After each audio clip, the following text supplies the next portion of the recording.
Assalamualaikum warahmatullahi wabarakatuh. Alhamdulillahirabbil alamin. Wassalatu wassalamu ala asrofil anbiya'i wa mursalin wa ala alihi wa sahbihi rasulillahi ajma'in. Puji syukur atas kehadirat Allah Subhanahu wa taala yang mana Ia telah melimpahkan rahmat dan karunia-Nya kepada kita semua, sehingga pada kesempatan kali ini saya dapat memenuhi tugas kuliah tafsir Tarbawi, yaitu pada ayat ke-9. Salawat beriringkan salam buat baginda Nabi besar Muhammad sallallahu alaihi wasallam yang berlafazkan doa Allahumma sholli ala sayyidina Muhammad wa ala ali sayyidina Muhammad. Nama saya Muhammad Afdal dengan NIM 2114050017. Saya akan menjelaskan tafsir tentang surat An-Naml ayat 17 sampai 19, yaitu terdapat dalam materi mata kuliah tafsir Tarbawi, yaitu pada ayat ke-9. Dan langkah pertama saya akan membacakan surat An-Naml ayat 17 sampai 19. A'udzu billahi minasy syaithanir rajim. Bismillahirrahmanirrahim. Wa khusyira li Sulaimana junuduhu wa minal jinni wal insi wat tayri fahum yuzaun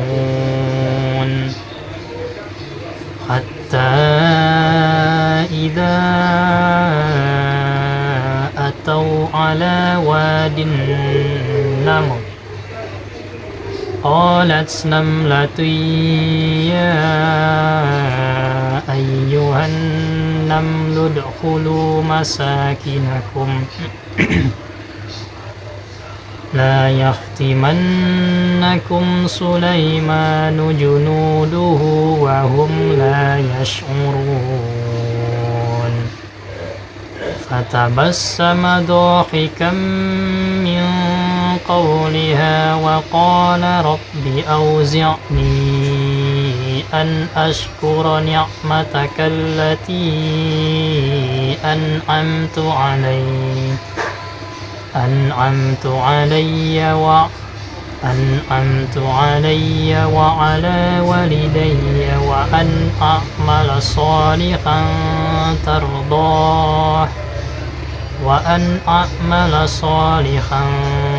tardahu wa adkhilni bi rahmatika fi ibadikas salihin. Shadaqallahul azim. Baiklah, itulah tadi pembacaan surat An-Naml ayat 17 sampai 19. Baiklah, selanjutnya saya akan membacakan arti perkata dari surat An-Naml ayat 17 sampai 19. Yang pertama yaitu ayat ke-17. Wa husyira, dan kumpulkan li Sulaimana, untuk Sulaiman, junuduhu, bala tentaranya, minal jinni, dari jin, wal insi, dan manusia, wat tayri fahum, dan burung-burung, fahum, maka mereka, yuzauna, mereka dibagi-bagi. Jadi di sini maksudnya ialah dikumpulkan para tentara yang dipimpin oleh Nabi Sulaiman alaihissalam, yaitu dari jin dan manusia, dan sampai kepada binatang seperti burung-burung. Maka para tentara itu dibagi-bagi atau berkelompok-kelompok. Selanjutnya ayat ke-18. Hatta, sehingga, idza tatkala atau ala, mereka sampai di atas wadin namli, lembah semut. Qalat, dan berkatalah namlatun, seekor semut, ya ayyuhan namlu, wahai semut-semut, adkhulu udkhulu masakinakum, masuklah ke tempat tinggalmu atau sarang-sarang kalian. La yahtimannakum, tidak menginjak kawanan Sulaiman wa junuduhu, dan bala tentaranya, wahum la yashmurun, dan sedang mereka tidak menyadarinya.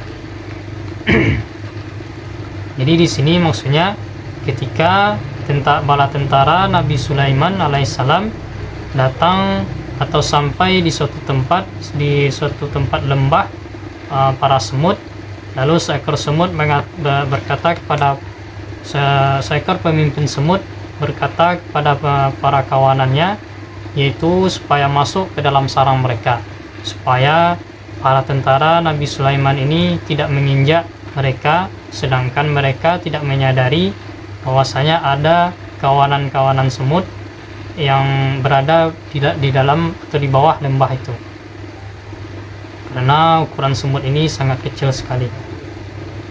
Selanjutnya ayat 19, fatabassama, maka dia tersenyum, dohikan atau tertawa, min, dari qauliha, perkataannya. Perkataan di sini maksudnya ialah perkataan semut itu. Wa qala, dan dia berkata, Rabbi auzi'ni, ya Tuhanku, tahanlah atau perkenankan aku, an ashkura, untuk mensyukuri nikmataka, nikmatmu, allati, yang an'amta, engkau alayya, atasku. Jadi maksudnya di sini yaitu Nabi Sulaiman berdoa supaya untuk tetap diperkenankan bahwasanya Nabi Sulaiman untuk selalu bersyukur atas nikmat yang diberikan Allah kepada dirinya. Wa ala, dan atas walidayya, kedua orang tuaku. Nabi Sulaiman juga berdoa untuk kedua orang tuanya. Wa an a'mala sholihan, dan untuk aku mengerjakan yang baik, tardahu, engkau meridhoinya. Wa adkhilni, dan masukkanlah aku, birahmatika, ke dalam rahmatmu, fi ibadika, dan ke dalam hamba-hambamu, as-sholihina, yang saleh.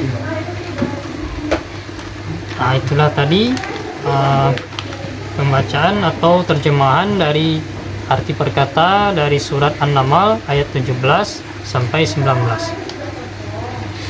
Selanjutnya saya akan menjelaskan tafsiran dari surat An-Naml ayat 17 sampai 19.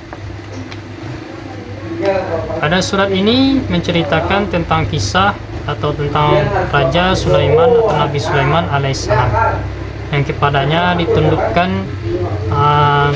para bala tentara, yaitu yang terdiri dari berbagai makhluk ciptaan Allah atas izin Allah Subhanahu wa ta'ala. Jadi ayat ini menjelaskan tentang cerita nikmat yang diberikan Allah Subhanahu wa ta'ala kepada Nabi Sulaiman alaihissalam.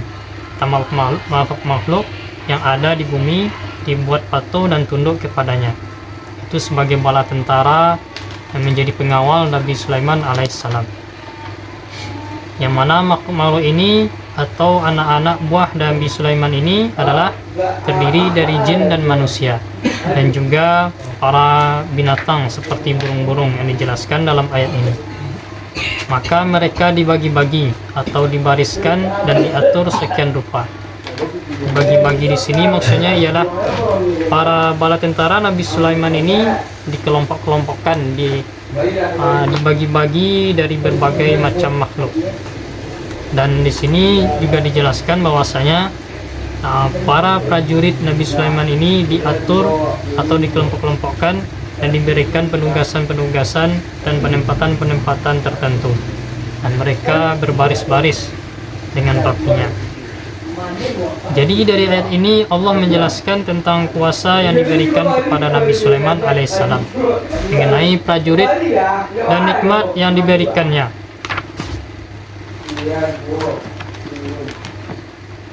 yang mana anak buah Nabi Sulaiman ini terdiri dari kalangan jin, manusia, dan burung. Yang ketiga jenis ini hanya sekedar mewakilinya saja. Jadi bukan hanya ketiga ini saja. Maksudnya jin dari kalangan makhluk gaib, manusia, kemudian burung ini maksudnya para binatang-binatang. Maka mereka itu diatur sedemikian rupa, dibagi-bagi, disusun, dibariskan, dan diberi tugas masing-masing. Hal ini dapat kita bayangkan betapa berkuasanya Nabi Sulaiman alaihissalam pada masa itu. Pada ayat selanjutnya menceritakan bahwa hingga mereka sampai di lembah semut, yang maksudnya adalah tempat diamnya para kawanan semut. Para pasukan Nabi Sulaiman alaihissalam ini melakukan perjalanan hingga sampai di lembah semut tersebut. Yang satu kali perjalanan mereka itu sampai di lembah semut atau kampung semut. Di saat para semut ini melihat tentara Nabi Sulaiman datang, kemudian ada seekor semut yang berteriak, atau seekor semut ini yaitu pemimpin para semut tersebut, yang berkata kepada kawanannya, berkatalah seekor semut, yang perkataannya ialah, wahai kawanan semut, masuklah kalian ke dalam tempat-tempat kalian. Yang mana komandan semut ini disuruh bersembunyi ke dalam tempat-tempat mereka, karena ada kawanan tentara Nabi Sulaiman alaihissalam yang akan datang. Dengan ini dapat kita pahami bahwasanya para semut itu memberi hormat kepada Nabi Sulaiman alaihissalam dengan memberi mereka kesempatan berjalan, dan juga tidak menginjakkan para kawanan semut ini, karena para semut ini sangat kecil, yang mana para tentara ini tidak menyadarinya dan juga tidak melihatnya. Pada ayat selanjutnya menceritakan tentang maka Nabi Sulaiman tersenyum dan tertawa Nabi Sulaiman mendengar perkataan dari pimpinan semut itu. Tersenyumnya itu atau tertawaan Nabi Sulaiman alaihissalam itu mengingatkannya bahwa besarnya nikmat Allah yang diberikan kepadanya, hingga semut pun hormat kepadanya, dan dia mengerti dengan perkataan seekor semut itu. Akhirnya Nabi Sulaiman alaihissalam mengingatkan bahwa besarnya nikmat yang diberikan Allah kepadanya, sehingga Nabi Sulaiman berdoa, ya Tuhanku, tahanlah atau perkenankanlah atau bimbinglah aku, atau buatlah aku untuk mensyukuri nikmat yang telah Engkau berikan atasku, atas kedua orang tuaku. Jadi di sini Nabi Sulaiman berdoa kepada Allah agar diberikan kekuatan untuk mensyukuri nikmat yang telah diberikan Allah kepadanya, dan yang diberikan Allah kepada kedua orang tuanya.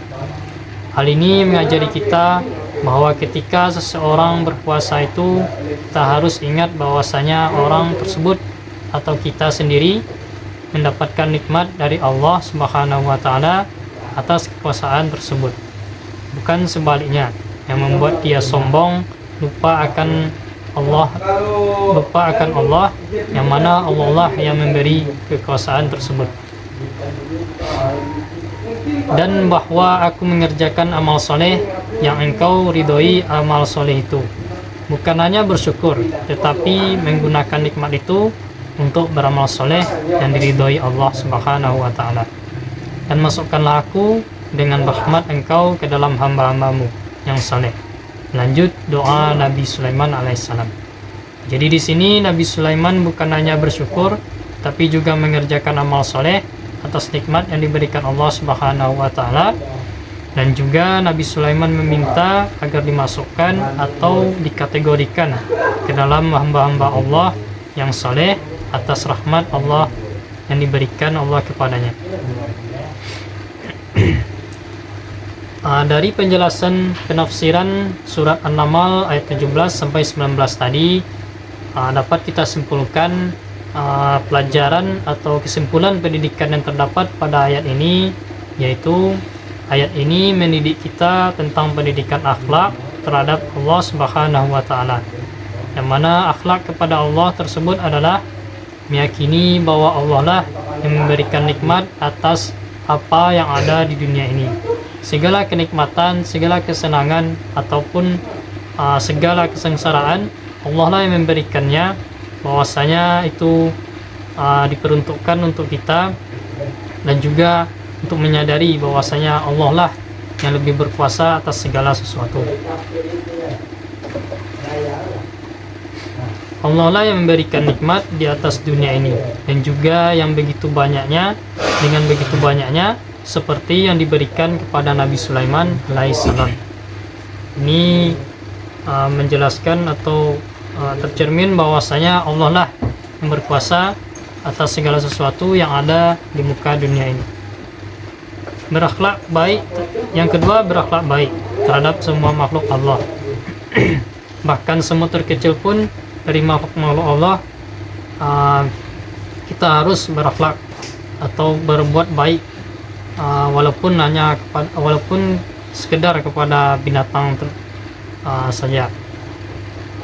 Bahwasanya ketika tentara Nabi Sulaiman lewat di sebuah lembah semut, para kawanan semut ini berteriak, pemimpin kawanan semut ini berteriak untuk agar tidak terinjak oleh para bala tentara Nabi Sulaiman tersebut. Yang ketiga yaitu selalu berdoa untuk diberikan kebaikan, seperti halnya di sini adalah mampu bersyukur, beramal saleh, dan dimasukkan ke dalam golongan orang-orang yang saleh. Mungkin itu saja penjelasan dari surat An-Naml ayat 17 sampai 19. Saya telah menjelaskan bahwasanya tadi tentang penafsiran dan juga kesimpulan pendidikan yang terdapat pada ketiga ayat ini. Mungkin itu saja yang dapat saya sampaikan. Kalau ada salah dan jangkalnya, saya mohon maaf.